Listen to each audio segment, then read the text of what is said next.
മീഷോന്ന് order ചെയ്ത 2 സാധനങ്ങൾ വന്നിട്ടുണ്ട് കേട്ടോ. അപ്പോൾ അത് ഞാൻ നിങ്ങളെ കൂടെ കാണിക്കാമെന്ന് വിചാരിച്ചു. രണ്ടും ഡിഫറെൻറ്റ് മസാല ബോക്സ് ആണേ. ആദ്യത്തെ ഈ ബ്രൗൺ ക്യാപ്പ് വരുന്നതാണ് കേട്ടോ. ഇതിൻ്റെ വേറെ കളേഴ്സ് അവൈലബിൾ ആണ്. ഇത് ബൈ 1 ഗെറ്റ് 1 ആണ്. രണ്ടും നല്ല ക്വാളിറ്റിയാണ്. വാങ്ങിച്ചവരെല്ലാവരും നല്ല പോസിറ്റീവ് റിവ്യൂസ് ആയിരുന്നു കേട്ടോ. അതാണ് ഞാൻ മേടിച്ചത്.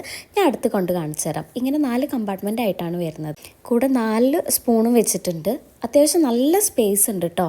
നമ്മൾ 4 പാത്രങ്ങളൊന്നും ഒന്നും ആവശ്യമില്ല. ഒന്നെടുത്താൽ തന്നെ നമുക്ക് എല്ലാ സ്പൈസസും വെക്കാൻ പറ്റും. ഇതാണ് സെക്കൻഡ് വൺ. ഇതാണ് എനിക്ക് ഏറ്റവും ഇഷ്ടപ്പെട്ടത്.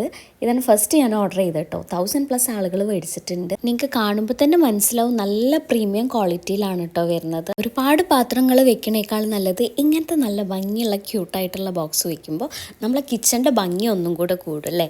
ഇനി ഓപ്പൺ ചെയ്താൽ ഇതേപോലെ 6 കമ്പാർട്ട്മെൻറ്റ് 7 കമ്പാർട്ട്മെൻ്റ് ആണ് കേട്ടോ. ഇതിലാണെങ്കിൽ 1 സ്പൂണേ വരുന്നുള്ളൂ. വാഷ് ചെയ്യാനൊക്കെ നല്ല ഈസിയാണ്. മുന്നേ കാണിച്ച ബോക്സിന് ആകെ 130, 135 അങ്ങനെ എന്താ റേഞ്ച് വരുന്നുള്ളൂ. ഇതിന് 160 വരുന്നുള്ളൂ. എനിക്കാണെങ്കിൽ ഈ വക സാധനങ്ങളൊക്കെ കിട്ടിയാൽ വേഗം തന്നെ അത് ഫില്ല് ചെയ്ത് വെക്കണം. അപ്പം ഞാൻ അമ്മേനെ കൊണ്ട് വേഗം കഴുകിപ്പിച്ച് വെയിലത്തിട്ട് ഉണക്കിയിട്ടൊക്കെ ഇതാ മസാലയൊക്കെ വെച്ചിട്ടുണ്ട് കേട്ടോ.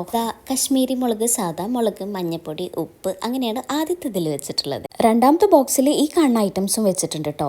ഇനി എൻ്റെ ഫേവറേറ്റ് ബോക്സിൽ വെക്കുന്നത് സ്പൈസസ് ആണ് കേട്ടോ. നമ്മൾ ബിരിയാണിയൊക്കെ ഉണ്ടാക്കുന്ന ഏലക്ക, പട്ട, ഗ്രാമ്പൂ, ബാക്കിൻ്റെ പേരൊന്നും എനിക്കറിയില്ല. ഇനി ഈ ബോക്സസ് വേണമെന്നുണ്ടെങ്കിൽ ലിങ്ക് എന്ന് കമൻറ്റ് ചെയ്തിട്ട് ഒരു കാര്യമില്ല. കാരണം ഞാൻ അത്ര വലുതായിട്ടില്ല.